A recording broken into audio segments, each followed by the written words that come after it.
Morgan Wallen wasn't supposed to be there that night. Jewel and Officer Daniel Reeves never expected his body cam to capture the most talked about 15 minutes in Knoxville's history. Jewel.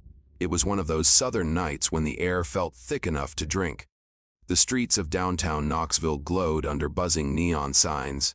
Jewel and the steady hum of weekend laughter carried from bar to bar.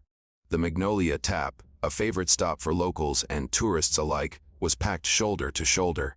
Its wooden porch sagged slightly under the weight of too many boots, and country music spilled from every open window. Inside, the smell of whiskey, fried food, Jewel, and cigarette smoke blended into something that felt like home for anyone who'd spent their life in small, town bars. Morgan Wallen had arrived without fanfare earlier that evening. A ball cap pulled low, his hoodie zipped halfway, he slipped in quietly, hoping for a few hours of peace. Jewel fame had its perks, but privacy wasn't one of them. He'd been on tour, tired and restless, and tonight he wanted to be just another face in the crowd. At first, Jewel, it worked. A few people noticed, nodded, and went back to their drinks. But it only takes one photo, one flash, and word travels fast in a place like Knoxville. Within an hour, people were whispering his name across the bar.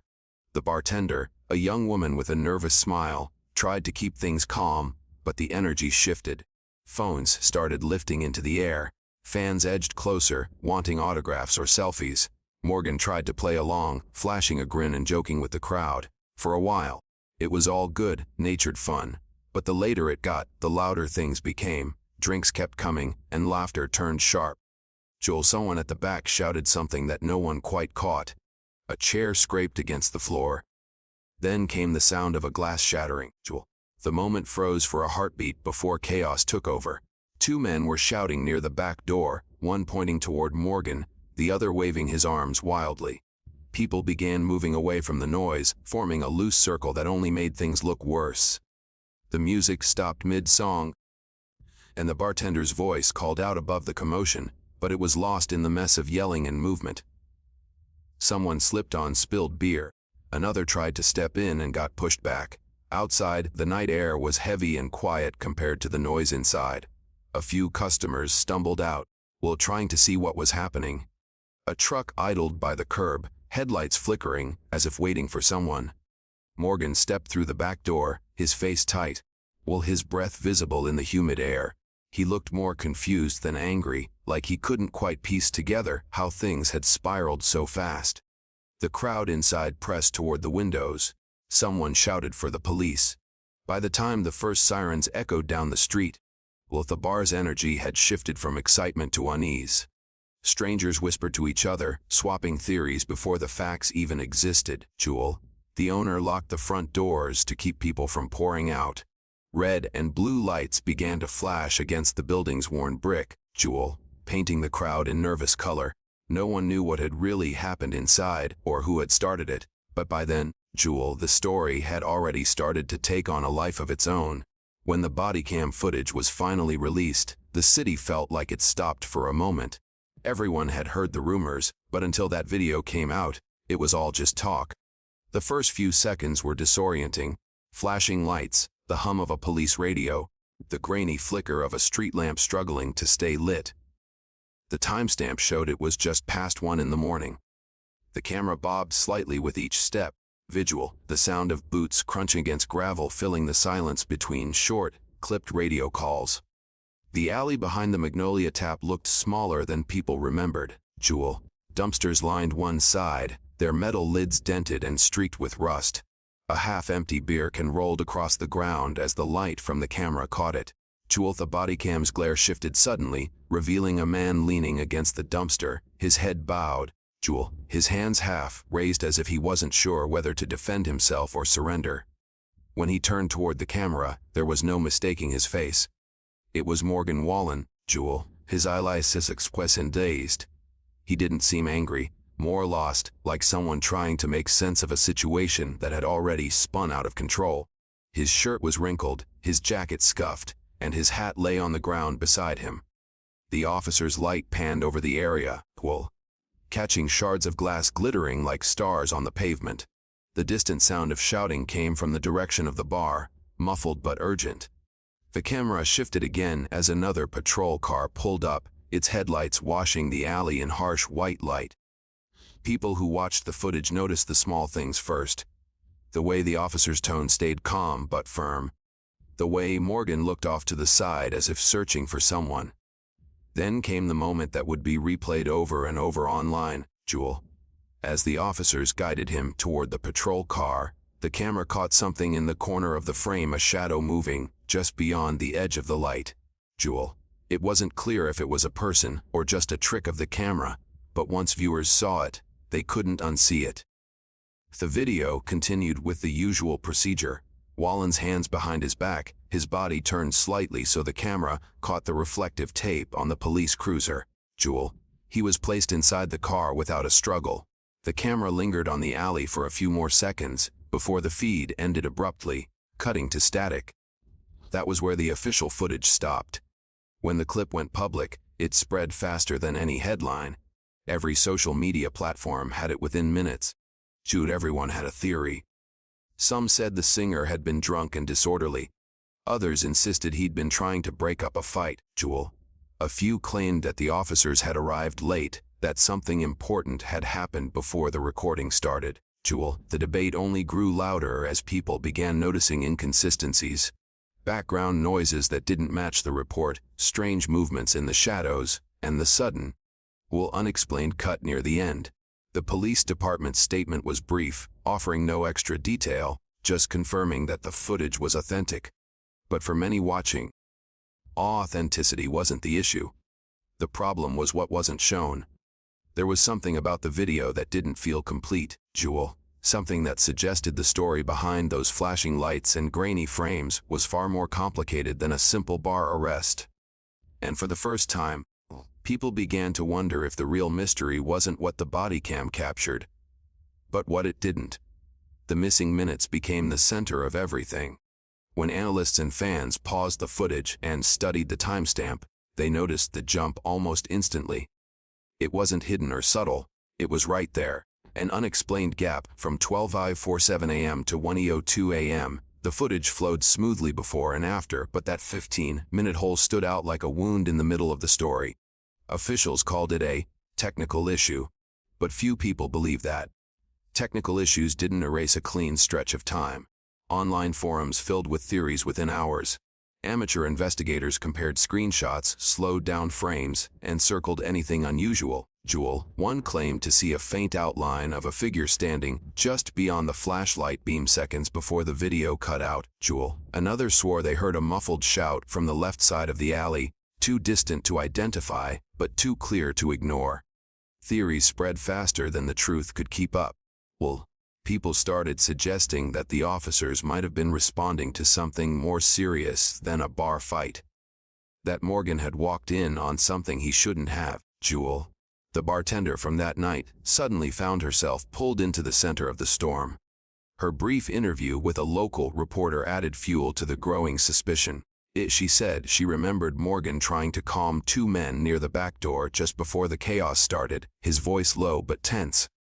According to her, they weren't regulars. They didn't seem drunk, either, just watchful. When she looked again, one of them was gone. Not long after, the shouting began. When the footage went missing later, Jewel, that memory started to feel less like coincidence and more like a clue. Some began to suspect that the missing minutes might show those same two men. Visual. Others thought it could have been a scuffle that didn't look good on camera, something the department might have trimmed out to protect reputations. The police denied it all, insisting nothing had been altered, but they couldn't explain why the timestamp jumped forward so cleanly. People who studied bodycam systems pointed out that glitches usually caused brief distortions or static, not a perfect 15-minute disappearance. A few online sleuths took it further. They claimed to have found witnesses who saw a dark SUV idling near the back alley that night, its headlights off, engine running. No one remembered seeing who was inside, but several said it was parked there before the fight even started. Someone even posted grainy cell phone footage of a similar SUV leaving the area minutes before the police arrived, speeding off toward the highway. The connection was thin, but once people linked it to the missing footage, it grew into something bigger, a story that spread far beyond Knoxville. The official narrative was losing its grip. Every time someone tried to close the case, another detail slipped loose. A noise in the background, a flicker of light, a reflection in the window. All of it became evidence in a puzzle with too many missing pieces. The more people watched the video, the more it seemed like the truth was hiding between the frames, not inside them. And yet, no one could say for sure whether the missing minutes were lost by accident or removed on purpose. The uncertainty was enough to keep everyone watching, replaying, and wondering what really happened when the camera went dark. 2 weeks after the first video made its rounds, another one surfaced online from an anonymous account with no profile picture and no history. It was shaky, filmed from across the street, and clearly captured on an old phone. But despite the poor quality, it sent shockwaves through everyone who had been following the case. The clip opened with the familiar glow of the Magnolia Taps neon sign flickering in the distance. The timestamp showed 12:42 a.m., 5 minutes before the official bodycam footage began. The sound was muffled, mostly car noise and wind, but faint voices could be heard echoing from the alley. The person filming was standing behind a row of parked cars, far enough away to avoid being noticed. At first, nothing seemed unusual. The camera drifted slightly, and the focus wavered. But then, at the edge of the frame, a black SUV rolled slowly into view and stopped with its headlights off. For a few seconds, nothing happened. Then the passenger door opened, and a figure stepped out wearing a dark hoodie and gloves. They moved quickly, glancing around before tossing something metallic into the dumpster near the back of the bar. A soft clatter echoed through the alley. The figure then turned toward the sound of voices and slipped into the shadows, disappearing from sight. Seconds later, Morgan appeared in the frame, stumbling out of the back door, looking around as if calling out to someone. His movements didn't look aggressive, more confused, even panicked. He walked toward the alley, his hands raised slightly as though trying to get someone's attention. A car honked in the distance, and the camera wobbled as the person filming tried to zoom in. The image blurred for a moment, but when it refocused, the SUV was gone. Only Wallen remained, standing under the dim streetlight with his head turned toward the darkness. When the video hit the internet, it spread faster than the first one. The news outlets picked it up within hours. The timing was too perfect to ignore. It filled in part of the missing window from the bodycam footage. The new clip showed activity in the alley just minutes before the police arrived, and it raised more questions than it answered. What was in that metallic object thrown into the dumpster? Who was the person in the hoodie? And why had Wallen looked so startled when he stepped outside? Investigators were forced to reopen parts of the case. They returned to the alley, combing through the area and even tracking down the waste collection company. But by then, the dumpster had already been emptied. Whatever had been thrown away was long gone, lost somewhere in a landfill miles outside the city. Online, theories multiplied again. Some believed the figure in the hoodie had planted something, evidence or maybe even a weapon, and that Wallen had walked into the wrong place at the wrong time. Others argued it was staged to make him look guilty or to cover up someone else's involvement. The lack of answers only made the story grow. People began posting side-by-side comparisons of the two videos, aligning timestamps and matching shadows. Every frame became a clue, every flicker of movement another possibility. As the noise around the case grew, Morgan himself stayed silent. His team gave no comment, and his social media accounts went dark. The police refused to acknowledge the new footage, claiming it was unverified and incomplete.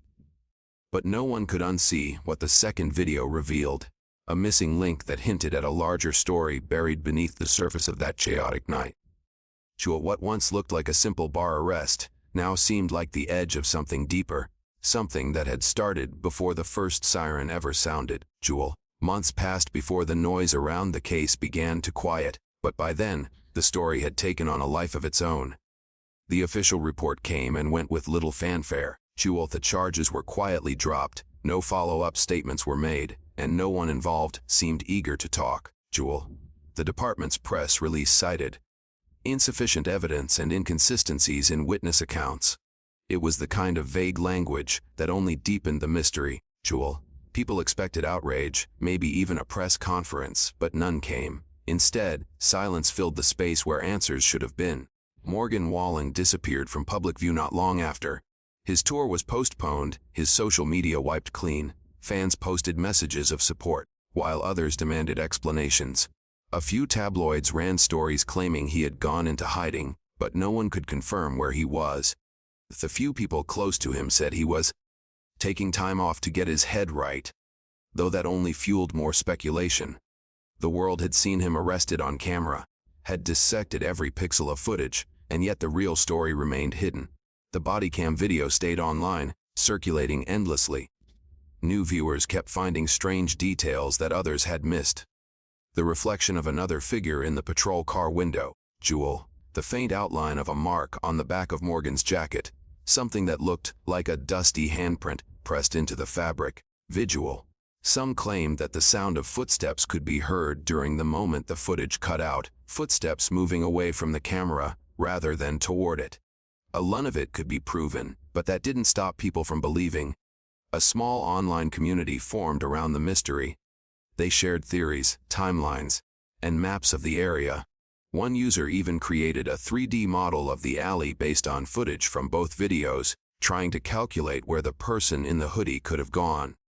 Another tracked every garbage route from that night, hoping the missing metallic object had survived somewhere. The investigation had long since closed, but for the public, it never really ended. Each unanswered question became part of something bigger, a growing sense that the official story didn't match the truth. As the months turned into a year, the mystery only deepened. A local journalist revisited the case for a late-night documentary special interviewing bartenders, patrons, and police officers who'd been there that night. Most refused to speak on camera. A few who did gave short, cautious answers that seemed rehearsed. When the program aired, one line caught everyone's attention. A former employee of the Magnolia Tap said she had heard a strange metallic sound coming from the dumpster the morning after the arrest, as though something heavy had shifted inside. She hadn't thought much of it at the time. By the next day, the dumpster was empty. In the end, Jewel, there were no dramatic revelations, no sudden confession that tied everything together. The story faded from headlines but lived on in whispers and online threads. The videos remained archived, replayed by those who still searched for the missing link. What had begun as a routine arrest had become a modern ghost story, a digital mystery pieced together through grainy footage, half-truths, and speculation.